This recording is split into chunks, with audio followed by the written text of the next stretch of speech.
ఇంకొక మాట కూడా మీ అందరికి నేను విజ్ఞప్తి చేస్తున్నా.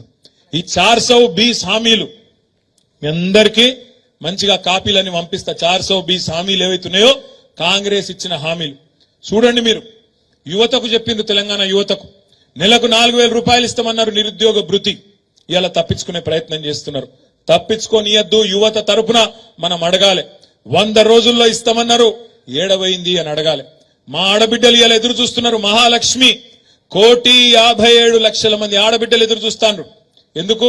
18 ఏళ్లు నిండిన ఆడబిడ్డలందరూ నెలకు 2,500 రూపాయలు ఎప్పుడొస్తాయి మా ఖాతాల్లో అని ఎదురు చూస్తా ఉన్నారు. కానీ రేవంత్ రెడ్డి గారు ఏం చేస్తున్నారు? ప్రభుత్వం ఏం చేస్తున్నది? వాళ్ళు ఒకటే ఎజెండా పెట్టుకున్నారు. రోజొక్క కొత్త కథ పుట్టియాలి. మీడియాలో రోజొక్క కొత్త కథ పుట్టియాలి. మేడిగడ్డలో అవినీతి, ఇక్కడ అవినీతి, అక్కడ అవినీతి. అధికారం మొత్తం నీ చేతుల్లోనే ఉంది కదా. ఎక్కడ అవినీతి ఉందో మేము వద్దంటలేం కదా. మేమే డిమాండ్ చేసినాం అసెంబ్లీలో. అవినీతి జరిగిందంటున్నావు కదా, ఎంక్వైరీ ఏయ్, తప్పు ఎవరు చేసినారో చర్య తీసుకో దమ్ముంటే అని చెప్పి మనమే డిమాండ్ చేసినాం. ఆ విషయంలో వెనుకకు పోము, పక్కా వెనుకకు పోము. ఎక్కడ అవినీతి ఉంటే అక్కడ చర్య తీసుకో, మాకు అభ్యంతరం లేదు.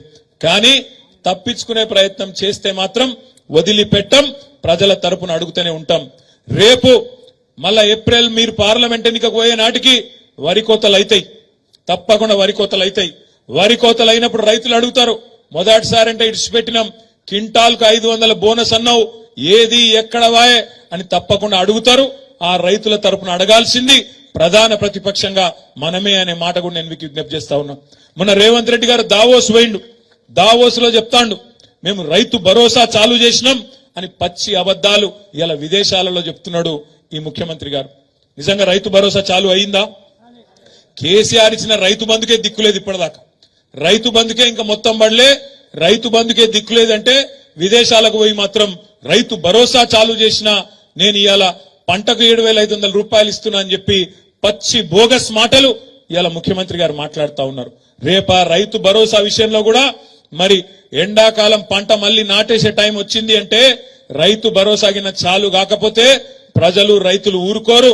ఆ రోజు పంట కోతల టైంకు బోగస్సు ఈ బోనస్ ఇయ్యక మళ్ళీ బోగస్ మాటలు చెప్తే తప్పకుండా నీ పార్టీని ఊచకోత కోస్తారు రైతులు అనే మాట కూడా ఈ సందర్భంగా నేను మీకు విజ్ఞప్తి చేస్తా ఉన్నా. ఎందుకంటే రైతులకు కూడా తెలుసు కొద్దిగా ఓపిక పట్టాలి కాబట్టి ఓపిక పడతాను. ఇప్పుడిప్పుడే వచ్చిండు కదా, మీరు కూడా ఎగిరిత పడకుండా బిడ్డ, తొందర పడకుండా అంటారు. మేమేం తిడతలేము, ఎగిరిత పడతలేం, విమర్శ చేస్తలేం, యాద్ చేస్తున్నాం.